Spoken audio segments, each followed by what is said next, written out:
అప్పుడు ముట్టేటట్లేదు ఉన్న డిస్కమ్లకు అనే మాట కూడా వాడుతున్నారు. ఉన్న డిస్కమ్లకు ఆదాయాలు ఉన్నాయి. ఎవడైనా ఆదాయం చూసి అప్పిస్తాడు ఈ ప్రపంచంలో.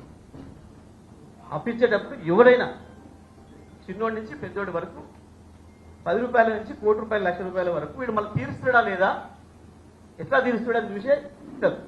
బహుశా ఇంతకుముందు వారు మాట్లాడు వేణుగోపాలరావు గారు కావచ్చు, వారు కూడా అదే చెప్పినారు. అసలు ఆదాయమే లేని డిస్కమ్స్ క్రియేట్ చేసి దానికి అప్రకన్షన్ ఇస్తారు. ఎట్లా నడుస్తుంది అసలు? దానికి ఆదాయమే లేదు. ఆదాయం ఉన్నది ఎక్కడి నుంచి ఉన్నది? కేవలం ఒక 600-700 కనెక్షన్స్ నుంచి ఉన్నది. కొన్ని lift irrigations, Hyderabad metro water works, ఈ వాటి నుంచి 500 కూడా లేవు, వేల మీదనే. ఎందుకనంటే కేసీఆర్ గారు మంచినీళ్ళు ఉచితంగా ఇచ్చాడు భగీరథ దీంట్లో. అది పట్టణాలకైనా గ్రామాలకైనా అక్కడ వసూలు లేవు. అవి కూడా రెవెన్యూ జనరేట్ చేసి కావు. వీళ్ళు చెప్తున్న కారణాలలో తమరు గమనించాల్సింది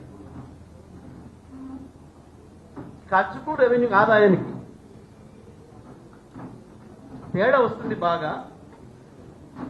దానివల్లనే మేము ఇది ఇంకోటి తయారు చేస్తున్నాం అన్నారు.